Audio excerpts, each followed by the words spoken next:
Hi good morning everyone. Welcome back to my channel Akanksha educational channel. ఈరోజు economy current affair వచ్చేసి GDP అంచనాలను తగ్గించిన ADB.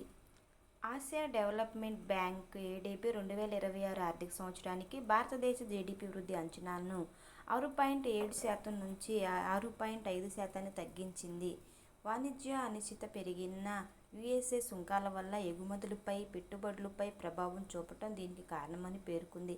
అయితే ప్రపంచంలో వేగంగా అభివృద్ధి చెందుతున్న ప్రధాన ఆర్థిక వ్యవస్థలలో భారతదేశం ఒకటని పేర్కొంది. ఏడీబీ రిపోర్ట్ ప్రకారం దేశీయ వినియోగం, గ్రామీణ డిమాండ్ పొందుకున్నాయి. సేవా రంగం, వ్యవసాయ రంగాల మద్దతుతో ఆర్థిక కార్యకలాపాలు బలంగా ఉంటాయని అంచనా. సాధారణ వర్షపాతం వ్యవసాయ రంగానికి కీలకం. 2025 ఆర్థిక సంవత్సరంలో భారతదేశ ఆర్థిక వృద్ధి 6.5%గా నమోదైందని, ఇది 4 సంవత్సరాలలో అతి తక్కువ. ప్రభుత్వ ఆర్థిక స్థితి బలంగా ఉంది. ఆర్బీఐ నుంచి భారీ డివిడెండ్లు వచ్చాయి. 2027 ఆర్థిక సంవత్సరంలో వృద్ధి 6.7%కి మెరుగుపడుతుందని అంచనా.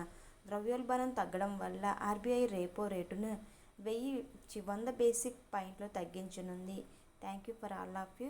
Thank you for supporting. Thank you.